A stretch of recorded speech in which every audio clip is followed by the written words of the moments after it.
The Iowa Caucus is upon us, and I make a big announcement coming up on News for Human Use.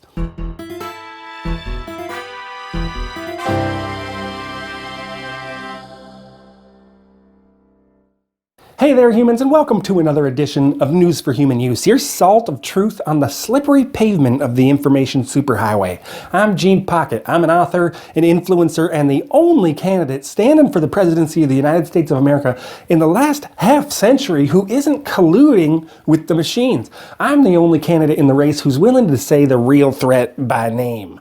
Artificial intelligence. This is serious, folks. These things have invaded every facet of American life, from banking to dating to the very food we eat. We are at the mercy of these mechanical monsters, and machines, they don't know mercy. It's time to take a stand and fight back before it's too late. Find out how you can help me in my fight for the presidency at www.genepocket.org. Now, folks, my human friends out there, the Iowa caucuses are just a few days away. If you're unfamiliar with the Iowa caucus, it's when Iowa casts the first votes for the president of the United States of America. Now, if you're unfamiliar with what a caucus is, it's really a thing of beauty, let me tell you. You go somewhere, usually a school gym or a church or some sort of auditorium, and you meet up with members of your community. The guy who lives in building D, who you've never met because you live in building A. The lady who slowly counts out her change every morning on the bus. Some dude that lives in one of the houses down the street. You sit and argue with these people about who you think should be the next president of the United States of America. It's a remarkably human experience, finding out who your neighbors really are.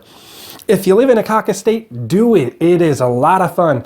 You may have to take some time off work because it's not as easy as mail-in voting or jabbing a grubby screen with your index finger, but the experience of being forced to interact with your neighbors to discuss matters of national importance is an experience you won't regret. Tell them Gene Pocket sent you. But folks, enough of the civics lesson. The Iowa caucus is important, and you know it's important because I took a trip there just last year. Hey there, folks. Got myself a corn dog, getting ready to chow down, getting ready to enjoy the fair. It's a great day in Iowa. Wish you all could be here. Iowa's important because it is the first step on the journey to the presidency. And instead of taking such a momentous event seriously, the Datacrats are treating it like polls in Twitland or Instahearts are somehow more important than human voters. Where's my ice cream? Ah, thank you. Big gay ice cream is the best. I guess that's better than what old Joe Biden had to say while talking with a voter in Iowa. I'm going to support you if you win the nominations. We got to get rid of Trump. But what are we going to do about climate change? Now, you say you're against pipelines, but then you want to replace these gas lines. That's not going to work. We got to stop building and replacing pipelines. You got to go vote for someone else. Vote for someone else? Seriously, Joe Biden? You don't care about helping the American people at all, do you? Look, I'm not one of those people who's going to come out here and tell you, vote. It doesn't matter who you vote for as long as you're voting. If you're not voting for Gene Pocket and the Human Party, then you may as well not even bother. The Datacrats and the Republicans, they've made damn well sure that your vote doesn't matter at all. They've made sure that no matter who you vote for, Republican or Datacrat, you're voting for greed, you're voting for corruption, you're voting for deceit, and you're voting for the robot agenda. These are people who are hook, line, and sinker for the robot agenda. Pete Buttigeig is the perfect example of what I'm talking about. He's said repeatedly that he's on the side of so-called gig workers. Gig workers are those poor souls whose boss is an algorithm, your Uber drivers, your DoorDash delivery, any kind of thing like that. And companies love gig workers because they're able to get away with paying them much less and are not required to give them any benefits because gig workers are quote-unquote independent contractors, so they're exempted from legal protections extended to the rest of the workforce, like a minimum wage. Mayo Pete claims to be on the side of gig workers. I'm running for president, and I'm here to let you know that I stand with gig workers demanding to be. But does he really mean that? Can he really mean that when in August and September his campaign spent $20,000 to hire gig workers through Amazon's Mechanical Turk program for polling? Studies have found that gig workers at Amazon's Mechanical Turk program are paid far below minimum wage. even though many on the platform work full-time. Here's how they wrote about it at The Intercept. Quote, requesters use Mechanical Turk because they can farm out menial work on the cheap and get that work done quickly. They may seem like one-off jobs done for money on the side by people with a surplus of idle time, but a growing number of people are turning to platforms like Mechanical Turk for the bulk of their income, despite the fact that the work pays terribly. It's emblematic of the state of the economy in certain regions of the country that some people consider this type of work to be their only choice.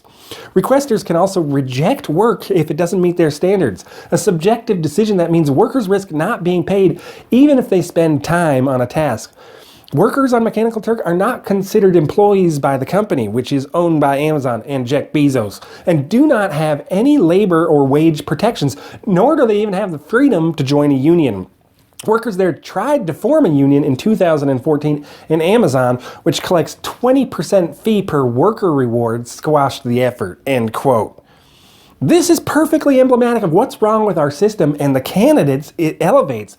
Mayo Pete pretends to be on the side of workers, while at the same time, he's cravenly exploiting them with the help of doggone Jeff Bezos. This is why I'm standing for the presidency of the United States of America. We deserve better than mealy-mouthed doublespeak. We deserve a human future. Now, folks, I'm happy to say that we are well on the way to reclaiming the White House in November, and to prove it, just this week, we got a very big endorsement that I am happy to share with you right now. This is a big deal, my human friends. Dick Fortundale is a self-made millionaire with his hands in a number of businesses. The most notable is probably his media empire, the RF Entertainment Group. I've appeared on their flagship show, Bookmarks, a couple of times. Anyway, on Monday morning, I woke up to find this message on my answering machine. Roll the tape.